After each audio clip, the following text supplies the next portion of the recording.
Hey everyone, ओम नमः शिवाय and welcome back to the channel. I hope कि आप सभी ठीक होंगे और अपना भी ध्यान रख रहे होंगे और आप सभी की तैयारी भी अच्छे से चल रही होगी।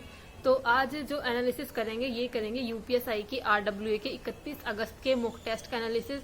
और आज सच में मुझे एक चीज ना बहुत अच्छी लग रही है इस टाइम पर कि मैं एक दिन बाद मॉक टेस्ट लगाती हूँ आरडब्ल्यूए का, क्योंकि जब आप एक दिन बाद लगाते हो ना तो बहुत बेहतर तरीके से आपको पता चलता है कि आपकी परसेंटाइल क्या है। क्योंकि जब आप बिल्कुल पहले दिन लगाते हो, अगर आपने सुबह सुबह लगा लिया तो आपकी परसेंटाइल ऑब्वियसली इंक्रीज ही आएगी, मतलब ज्यादा ही आएगी, क्योंकि ज्यादा लोगों ने नहीं लगाया होता। लेकिन जब आप एक दिन बाद लगाते हो ना, उस टाइम तक आई थिंक 40-50 हजार के करीब बच्चे मॉक टेस्ट लगा चुके होते हैं। तो बहुत अच्छे समय परसेंटाइल का पता चलता है जब मैं एक दिन बाद मॉक टेस्ट लगाती हूँ। तो मैंने एक दिन बाद ही लगाया था और ये जो 31 अगस्त का मॉक टेस्ट था, इस मॉक टेस्ट ने बिल्कुल सरप्राइज कर दिया। मतलब मैथ इतना ज्यादा कैलकुलेटिव मुझे लगा, स्पेशली स्टार्टिंग के आई थी, मुझे लगता है कि 10-15 क्वेश्चन के आसपास बहुत ज्यादा कैलकुलेशन थे, या मतलब बड़े बड़े क्वेश्चन थे, लेंथी क्वेश्चन थे, इतने कम टाइम के अंदर नहीं हो पाएंगे। ये 2017 की तरह रख रखा था मैथ, तो बिल्कुल मैथ का पैटर्न मुझे 2017 जैसा लग रहा था। रीजनिंग ठीक लगी थी, रीजनिंग में कुछ डिफिकल्ट नहीं थे, तो रीजनिंग नॉर्मल सी थी। लेकिन जीके जीएस उसके बाद मुझे मतलब दो सब्जेक्ट मुझे आज डिफिकल्ट लगे। तो जीके जीएस सच में बहुत ज्यादा बेकार रख रखी थी। और दूसरा था मैथ, मतलब मैथ के क्वेश्चन थोड़ा टाइम लग रहा था करने में। अगर हम इसी पेपर को, मतलब इसी मॉक टेस्ट को, अगर इस टाइप का पेपर आता है ना तो नहीं हो पाएगा 2 घंटे के अंदर, बहुत डिफिकल्ट बैठेगा, क्योंकि आपको गोला भी भरना होता है। यहाँ तो ऐसा कुछ भी नहीं करना होता। पूरा टाइम मैंने लिया था, पूरे 2 घंटे लिए थे, कोई टाइम से पहले सबमिट नहीं किया था। पूरा टाइम लेने के बाद भी मेरा इतना स्कोर बना है। तो आप सभी देखना कि आपका क्या स्कोर रहा, क्योंकि ये मॉक टेस्ट मुझे लगता है अब, क्योंकि वैकेंसी आ चुकी है, अब एग्जाम का पता नहीं कब होगा, लेकिन वैकेंसी तो आ चुकी है, मुझे लगता है तो अब इन्होंने थोड़ा मॉक टेस्ट सही बनाना शुरू कर दिए हैं। मतलब ऐसा नहीं कि पहले की तरह बिल्कुल एकदम आसान आसान मॉक टेस्ट आ रहे हैं, एकदम हलवे से मॉक टेस्ट आ रहे हैं, अब ऐसा नहीं है। तो आज इसी वाले मॉक टेस्ट का एनालिसिस करेंगे, यूपीएसआई के 31 अगस्त के आरडब्ल्यूए के मॉक टेस्ट का एनालिसिस। क्या क्या चीजें रही, किस सब्जेक्ट में क्या स्कोर रहा, पहले 5-6 क्वेश्चन देख लेते हैं कि क्या क्या क्वेश्चन मेरे भी काफी गलत हुए हैं। और हिंदी में ना, मतलब मुझे इतना एक्सपेक्टेड ऐसा लगता है कि क्योंकि मैं 20+ चैप्टर मुझे लगता है हिंदी के मेरे कंप्लीट हो चुके हैं, उसके बाद भी हिंदी में स्कोर थोड़ा कम ही आया है। मुझे लगता है अभी भी कम है थोड़ा सा स्कोर। कुछ रचनाएं तो रिवीजन की वजह से गलत हुई है। एक रचना आई थी, एक तो निराला जी की जो रचना होती है और एक सुमित्रा नंदन पंत जी की रचना होती है ना, इन दोनों रचनाओं में मुझे कंफ्यूजन हो जाता है। मतलब पंत जी की मैं इधर निराला जी की साइड कर देती हूँ उनकी रचनाएं। तो ऐसे ही उनका एक क्वेश्चन आया था, वो मैंने फिर से गलत हो गया। वो युगांत था, शायद युगपथ था, उससे रिलेटेड वाला क्वेश्चन था, वो गलत हो गया मेरा रचनाएं का, जबकि मैंने उन दोनों की रचनाएं अच्छे से पढ़ रखी है। तो चलो फिलहाल क्वेश्चन देखते हैं कि क्या क्या क्वेश्चन रहे, और अपना स्कोर प्लीज कमेंट करके बता देना सब्जेक्ट वाइज क्या रहा था। एक रीजनिंग में एक सवाल था कि कथन था, जानू की कृति को सलाह है कि बसंत ऋतु में न्यूजीलैंड घूमकर आइए। और पूर्वानुमान, पहला पूर्वानुमान था कि क्रांति विदेश जाने की योजना बना रही है। दूसरा था कि जानू एक ट्रैवल एजेंट है। तो मैंने लगाया था कि ना तो पहला निहित है ना ही दूसरा निहित है, लेकिन इन्होंने कहा है कि पहले वाला निहित है कि क्रांति जो है विदेश योजना बना रही है, विदेश जाने की योजना बना रही है। मुझे ये बताओ, आप जनरली कहीं घूम कर आते हो, आपको वो जगह अच्छी लगती है, तो आप किसी दूसरे इंसान को भी तो कहोगे कि आपको वहां पर घूम कर आना चाहिए, अच्छी जगह है। इसका मतलब ये थोड़ी नहीं कि सामने वाला इंसान वहां पर जा ही रहा है तभी आप ये चीज बता रहे हो। तो ये वाला कथन जो है मुझे इसलिए नहीं लग रहा था, कि इसलिए मैंने लगाया था कि दोनों कथन जो है निष्कर्ष, मतलब दोनों पूर्वानुमान जो है निहित नहीं है, लेकिन इन्होंने पहले वाला पूर्वानुमान जो है निहित बताया है। ये क्वेश्चन मेरा गलत था, ये रीजनिंग में आया हुआ था। उसके बाद एक और क्वेश्चन था कि आपने पर्याप्त सबूत के बिना किसी व्यक्ति को गिरफ्तार कर लिया है।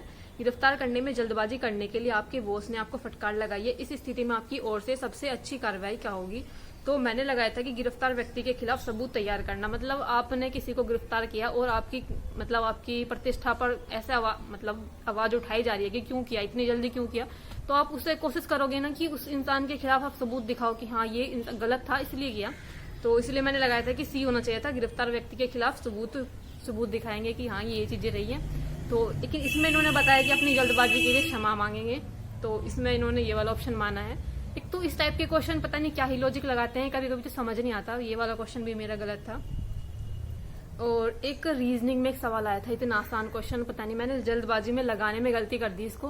मैंने पूरा निकाल भी लिया था और जो मेरा ऑप्शन आया था ना वही आंसर भी है, लेकिन वो जल्दबाजी में सारे ऑप्शन एक जैसे लगते हैं ना, उसमें से 1-2 नंबर आगे पीछे रहता है।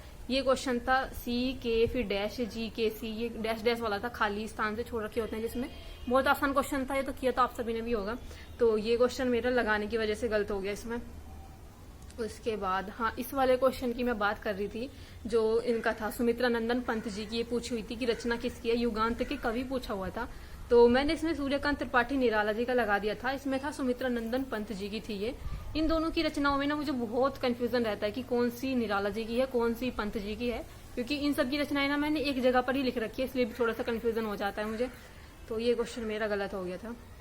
उसके बाद एक पर्यायवाची शब्द पूछा हुआ था, मुझे बताना आप सभी, इसमें चतुर का पूछा हुआ था कि चतुर का पर्यायवाची क्या होगा। मैंने लगाया था चालाक, क्योंकि चतुर, चालाक, चंचल मतलब ये सभी ना एक ही वर्ड के हैं। मतलब चतुर मतलब थोड़ा तेज, थोड़ा चालाक, जो इस टाइप का इंसान है। इन्होंने बताया है चतुर का होगा योग्य, तो आप सभी बताना आपको क्या लग रहा है इसका। मुझे तो अभी भी लग रहा है कि ए ही होना चाहिए था, इसका पर्यायवाची पूछा हुआ था। चतुर और योग्य का मुझे कुछ नहीं लग रहा कि हाँ ये दोनों होने चाहिए थे। योग्य अलग है और चतुर अलग है। चालाक लग रहा है मुझे तो, चतुर का चालाक होना चाहिए था। आप सभी बताना क्या लगाया। और उसके बाद एक सवाल था उसमें, जो जीके संविधान वाला भाग था। एक सवाल था कि कौन सी ऐसी विशेषता है जो दोनों में है, राज्य की नीति निर्देशक तत्व और मौलिक कर्तव्य दोनों में है।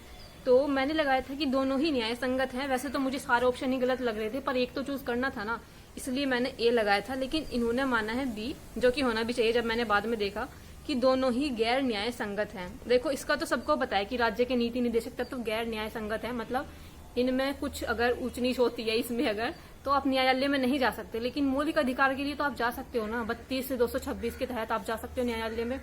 तो इसलिए मुझे लग रहा था कि दोनों गैर न्याय संगत तो नहीं होने चाहिए, क्योंकि मौलिक अधिकारों का हनन होने पर तो आप जा सकते हो ना न्यायालय के पास न्याय मांगने के लिए।